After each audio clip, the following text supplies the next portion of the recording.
আসসালামু আলাইকুম এভরিওয়ান, আপনারা সবাই কেমন আছেন? আশা করি ভালো আছেন। আমিও ভালো আছি। এই তো ১২তম রোজার ভিডিও এটা। দুপুরবেলায় রান্না করছিলাম, তাই আপনাদের সঙ্গে একটু শেয়ার করলাম। এই তো পাশে ভাত রান্না হচ্ছে, আর আমি এখানে পিপির পুরপুরি করছিলাম। ৫ ফোড়ন তেলে দিয়ে শুধু নুন হলুদ দিয়ে নাড়াচাড়া করে একবার ঢেকে দিতে হবে, তাহলে রান্নাটা হয়ে যাবে। খুব সুন্দর স্বাদ হয় কিন্তু। এই পিপির পুরপুরিটা তো আমি আমার এক আপার কাছ থেকে শিখেছি। খুব সুন্দর সে রান্না করে। আগে আমরা মরিচ কাঁচা লঙ্কা দিয়ে ভাজা করতাম, কিন্তু এখন আর সেটা করি না। হ্যাঁ, কাঁচা লঙ্কা দিতে হয়, দুটো দিলেই হবে, মানে বেশি প্রয়োজন নেই। খুব সুন্দর কিন্তু স্বাদ হয়, তাই আপনাদের সঙ্গে একটু শেয়ার করলাম, একটু ক্লিপ নিয়েছিলাম।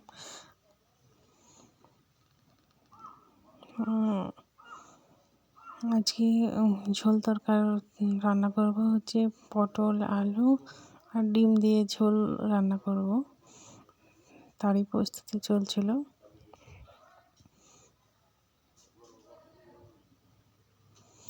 আমার ভিডিওগুলো আপনাদের ভালো লাগলে লাইক কমেন্ট সাবস্ক্রাইব অবশ্যই করবেন, আরও নতুন নতুন ভিডিও পেতে। এই তো পটল আর আলুগুলো তেলে ভেজে নিতে হবে। পাশে ডিমগুলো সিদ্ধ করতে দিয়েছি।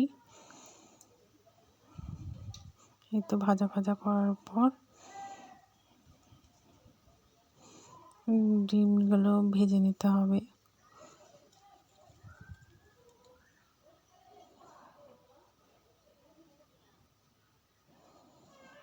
তো ভাজা কমপ্লিট। তারপরে তেজপাতা, মশলা, দারচিনি, এলাচ, এক টুকরো তেজপাতা, মানে তেলে ভাজার পর পেঁয়াজটাকে লাল লাল করে ভেজে জিরে, আদা, রসুন, পেঁয়াজ, মৌরি, নুন, হলুদ, ধনিয়া পাউডার, একটু রং করার জন্য শুকনো মরিচ, গুঁড়া মরিচের পাউডার একটু দিয়ে ভেজে মশলাটাকে কষিয়ে এই তো ভাজা পটল আর আলুগুলো দিয়ে নাড়াচাড়া করে কষিয়ে নিতে হবে।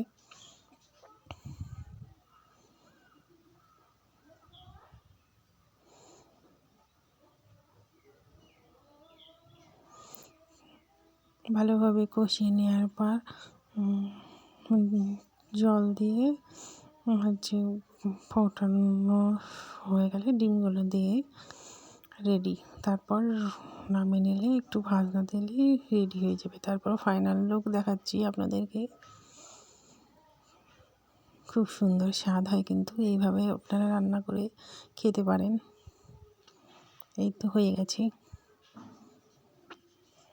আমি কালকে পেঁয়াজি নিজে তৈরি করেছিলাম, সেটার রেসিপি আপনাদের সঙ্গে শেয়ার করলাম। এই তো বেসন পেঁয়াজগুলো একটু আগে মেখে নিতে হবে, কারণ পেঁয়াজের থেকে পানি ছাড়ে, তো তাই মানে একটু হয়ে যাবে ময়দাটা। তারপরে হলুদ, নুন, মরিচ গুঁড়া, ধনিয়া পাউডার গুঁড়া, কালো জিরে, এখানে ধনিয়া পাতাও দেওয়া যায়, কালকে সেটা ছিল না তাই দেওয়া হয়নি। এটা এইভাবে মাখিয়ে তেলে অল্প অল্প করে চ্যাপ্টা করে ভেজে নিতে হবে, যাতে ভিতরে কাঁচা না থাকে। বেশি পেঁয়াজ, অল্প বেসন পেঁয়াজিতে খুব স্বাদ হয়েছিল কিন্তু, সবাই বলছিল, মানে বাড়ির সবাই।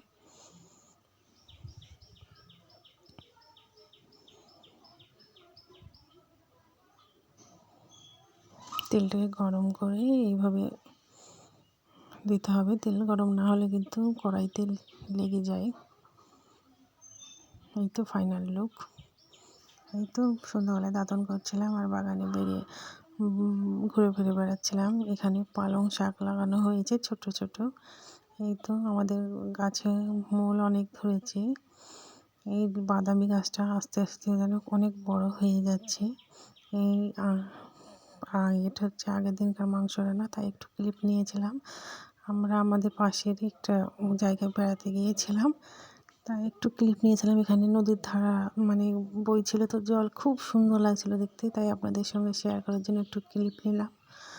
আর এটা হচ্ছে ধান মানে গমের জমি, মানে মাঠ ওই রাস্তার পাশে খালি মাঠ আর মাঠ, খালি গম চাষ করা হয়েছে, খুব সুন্দর। আর এগুলো হচ্ছে শিমুল ফুল, খুব সুন্দর দেখতে হয়, গাছে লাল লাল। এই যে একটু জুম করে দেখালাম। আপনারা সবাই ভালো থাকবেন, দেখা হবে অন্য কোনো ব্লগে। খোদা হাফেজ।